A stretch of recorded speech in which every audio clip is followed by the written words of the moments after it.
This channel does not promote any violent, harmful, or illegal activities. All content provided by this channel is meant for an educational purpose only. আজ আবার ফিরে এলাম একেবারে একটা অন্য বিষয় নিয়ে। দেখুন, পাড়ায় গ্রামে গঞ্জে একটা অভিযোগ আছে। অভিযোগটা হচ্ছে যে তৃণমূল কংগ্রেস করলে নাকি 7 খুন মাফ। তৃণমূল কংগ্রেস নাকি একেবারে সিপিএম এর কায়দায় হেসেল থেকে মাঠের ঝগড়া পর্যন্ত মেটাচ্ছে। ঘটনা একেবারে মিথ্যা কথা বলা হচ্ছে, এই ধরনের কথাগুলো বোধহয় ঠিক নয়। তার মধ্যে সত্যতা নিশ্চিতভাবে কিছুটা আছে, কিন্তু এই মুহূর্তে দাঁড়িয়ে তৃণমূল কংগ্রেসও যে যথাযথভাবে পার্টি দায়িত্ব নিয়ে কোনো জায়গায় কোনো ঘটনা যদি ঘটে তার বিরুদ্ধে যদি বুক চিতিয়ে ব্যবস্থা নেয়, তাহলে সে দলটির নাম হলো তৃণমূল কংগ্রেস। কেন বলছি? বিজেপির তো সাহস নেই। বিজেপির সাহস নেই। দলীয় শৃঙ্খলা ইত্যাদি নানা রকম কথা বলা হয়। আরএসএস থেকে যাদের জন্ম, যারা হচ্ছে হাফ প্যান্ট পরে রাজনীতি করে এসেছে, তারাই পরে বিজেপি হয়েছে, এই সমস্ত নানা ধরনের কথাবার্তা ইত্যাদি চালু আছে। এবং তারা নাকি নিয়মনিষ্ঠভাবে রাজনীতি করে, নীতি নৈতিকতা আছে। কিন্তু বিজেপি যে ব্যবস্থা নিতে পারে না, তা ওই দিল্লি দিয়েই প্রমাণ হয়ে গেছে। দিল্লির ঘটনা, মহিলা কুস্তিগির, স্বর্ণপদক প্রাপ্ত কুস্তিগিরদের যৌন হেনস্থা করার পরেও সাংসদ থেকে যায়, বিদেশে পাকিস্তানের বিরুদ্ধে আওয়াজ তোলার জন্য প্রতিনিধি দলেও থাকে। ফলে বিজেপির মুখে এসব মানায় না। কিন্তু আজকে এই কারণে এই ঘটনার কথা, এই বিষয়টির কথা হচ্ছে অবতারণা করছি প্রিয় পাঠক এবং শ্রোতা বন্ধুরা, যে দুটো বিষয় কিন্তু মাথায় রাখতে হবে। এবং এই বিষয়টা কিন্তু বেশ মানুষের, যারা এই কথাগুলো বলেন তাদের মনে রাখার বিষয়। আপনাদের নিশ্চয়ই মনে আছে, দিন 7 আগে পানিহাটিতে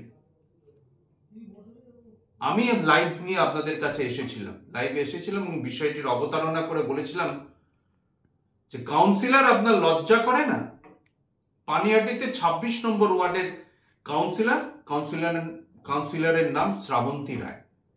একটু অল্প বয়সী মেয়ে, দুজনে স্কুটি করে যাচ্ছিলেন। কোনো একটা ঘটনা ঘটে, কারোর একটা দোষ ছিল, কিন্তু কোনো অ্যাক্সিডেন্ট হয়নি, দুর্ঘটনা ঘটেনি। হঠাৎ দেখা গেল কাউন্সিলর তার স্কুটি থেকে নেমে মেয়েটিকে প্রথমেই একটা চড় মারলেন। এরপরের ঘটনা কি? আশপাশ থেকে, বাড়ির ছাদ থেকে ইত্যাদি থেকে লোকে বলতে আরম্ভ করছেন, আরে আপনার তো ভদ্র করে মানুষ, একটা কি করছেন, রাস্তায় মারামারি করছেন, চুল ধরে টানাটানি করছেন। এরপর দেখা গেল এ ওকে মারছেন। শেষ পর্যন্ত দেখা গেল কাউন্সিলর রাস্তায় গড়াগড়ি দিচ্ছেন আর তার বুকের ওপর উঠে বসেছেন সেই মেয়েটি। লজ্জাজনক ব্যাপার এই কারণে যে একজন কাউন্সিলর প্রকাশ্যে এই ধরনের আচরণ করবেন তা মেনে নেওয়া যায় না।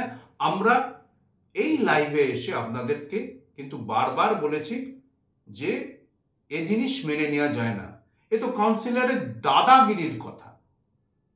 কিন্তু দেখুন, তৃণমূল কংগ্রেস কিন্তু ব্যবস্থা নিয়েছে। অন্য কোনো দল এত দ্রুত এবং সঠিক জায়গায় সঠিক সময় ব্যবস্থা কিন্তু নিতে পারেনি, বারবার প্রমাণিত হয়েছে। শ্রাবন্তী রায়কে কি বলা হলো? শ্রাবন্তী রায় প্রকাশ্যে প্রেস কনফারেন্স করে সেই মেয়েটিকে পাশে বসিয়ে শনিবার কি বললেন যে ঘটনা ঘটেছে তা দুর্ভাগ্যজনক, মাথা গরম হয়ে গেছিল, আমার করা উচিত হয়নি। এরপর কম বয়সে সেই মেয়েটিকে চকলেট খাইয়ে দিলেন, পুরো ঘটনার হচ্ছে ইতি টানলেন। যেটা করেছে আমার আরো সংযমী মনোভাব প্রকাশ করা উচিত ছিল। একটা বাচ্চা মেয়ে, ওর জীবন সবে শুরু হচ্ছে। তবে আমি চাই না এই ঘটনার আর কোনো রকম এক বিন্দু বাড়াবাড়ি হোক। ও আমার কন্যা সমান, ওকেও বলবো ও যেন ভবিষ্যতে ভালোভাবে ঠিকঠাক করে রাস্তাঘাটে গাড়ি টাড়ি চালায়। এই বিষয়ে নিয়ে আমি আর অন্য কোনো পদক্ষেপ নিতে চাই না। যা হয়েছে রাস্তার ঘটনা রাস্তায় মিটে গেছে, ব্যাপার নিয়ে আর তো কোনো কিছু দরকার নেই। উনি আমার মায়ের মতো ভুল, আমিও কিছু করেছি, উনিও কিছু করেছেন। হয়তো এই ঘটনার জন্য কারোর বিশাল কোনো ক্ষতি ইত্যাদি হয়নি, কিন্তু এটা তো হচ্ছে একটা সামাজিক জীবনে একটা উদাহরণ তৈরি করা। যারা বলেন যে তৃণমূল কংগ্রেস নাকি গা জোয়ারের রাজনীতি করছে, সব হ্যাঁ কে না, না কে হ্যাঁ করার মন্ত্র নিয়ে চলেছে, আমি যারা এই সমালোচনা করেন, যারা এই কথা বলেন, তাদেরকে বলবো শ্রাবন্তী রায়ের কথা দেখুন। আপনারা তৃণমূল কংগ্রেস কিন্তু শ্রাবন্তী রায়কে বলেছে এ ঘটনা চলতে পারে না, নিন্দাজনক বলেছে, ক্ষমা চাইছে, এবং যার সঙ্গে হয়েছে প্রকাশ্যে তাকে প্রেস কনফারেন্সে বসিয়ে বলেছে মাথা গরম হয়েছিল, এটা করা উচিত হয়নি। আর কি চান? একজন জনপ্রতিনিধি প্রকাশ্য প্রেস কনফারেন্সে বসে হাত জোর করে বলছেন ভুল হয়েছে, ও আমার থেকে অনেক বয়সে ছোট, আমার মাথা গরম করা উচিত হয়নি, করে ফেলেছি, ভুলে যাচ্ছি, একজন আরেকজনকে চকলেট খাইয়েছেন।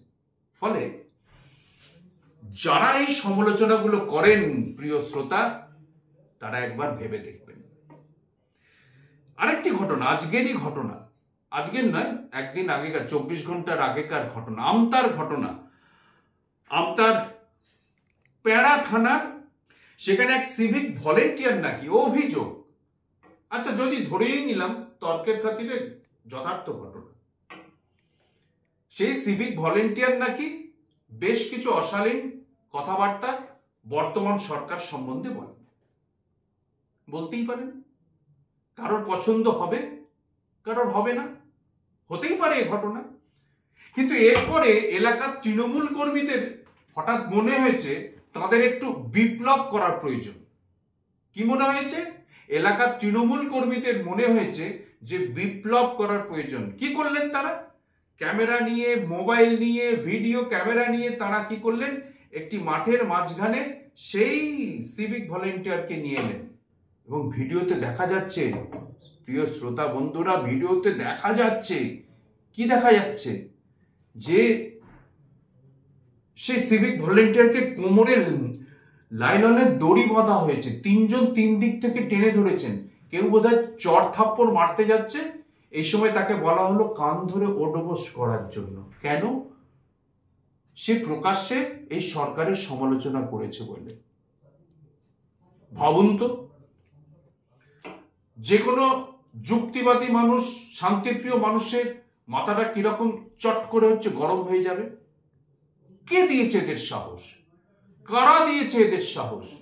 কোন কারণে এই ধরনের অভব্য অন্যায় আচরণ করে? কাদের প্রশ্রয় করে? কেন করে? প্রশ্ন উঠবে না? এবং কি দেখুন, তৃণমূল কংগ্রেসও এই ধরনের ঘটনাকে যে প্রশ্রয় দিতে চাইছে না, যারা করছে, যদি চোখে পড়ে তৃণমূল কংগ্রেস নেতৃত্ব যে তাদের সমূলে উৎপাটন করতে চায়, তার প্রমাণ আজকের আমতার এই ঘটনার পর, গতকালের আমতায় ঘটনা ঘটেছে পর, আজকে কি করেছে? প্রথমে 2 তৃণমূল কংগ্রেস কর্মীকে হচ্ছে গ্রেফতার করেছে, আর ওই ওসিকে ক্লোজ করা হয়েছে, ওই পেড়ার থানার ওসিকে ক্লোজ করা হয়েছে।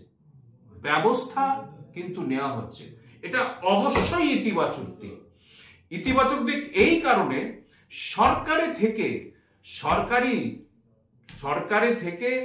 সরকারি দলের কর্মীদের বিরুদ্ধে ব্যবস্থা নেওয়া সিপিএম আমলে হয়নি।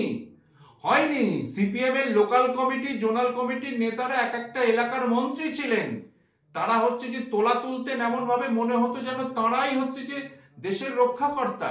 এসব দিন আমরা ভুলে যাইনি। কিন্তু এটাও ঘটনা যে তৃণমূল কংগ্রেসের বিরুদ্ধে বেশ কিছু অভিযোগ আছে, অভিযোগ উঠছে। প্রশ্ন হচ্ছে অভিযোগ ওঠার পর ব্যবস্থা নেওয়া হচ্ছে কিনা।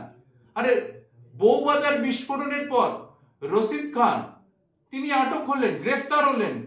যাদের মদতে, যাদের কারণে লালবাজার থেকে 200 মিটার দূরে হচ্ছে বউবাজারের বিস্ফোরণ স্থল, যারা জড়িত ছিল, যে সিপিএম জড়িত ছিল, তাদের বিরুদ্ধে পুলিশ একটিও সিপিএম এর কর্মী নেতাকে হচ্ছে ব্যবস্থা নেয়নি।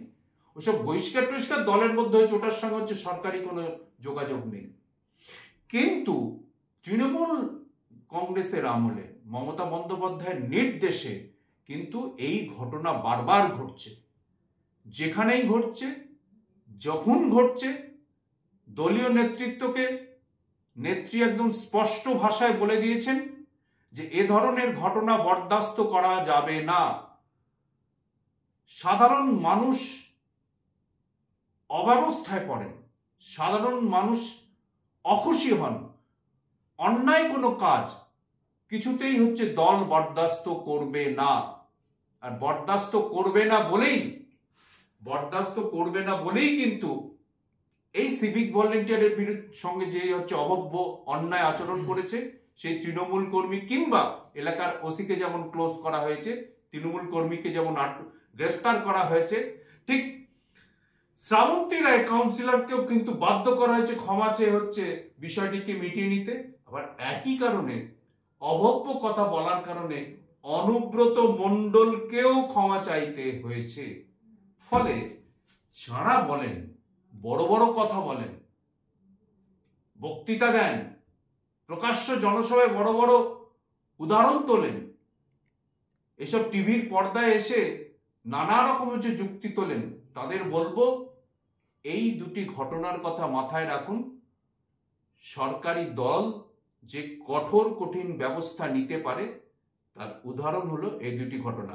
আবার অন্য ঘটনা নিয়ে আপনাদের কাছে কাল ফিরে আসবো। ততক্ষণ পর্যন্ত ভালো থাকবেন, দেখতে থাকুন বিশ্ব বাংলা সংবাদ।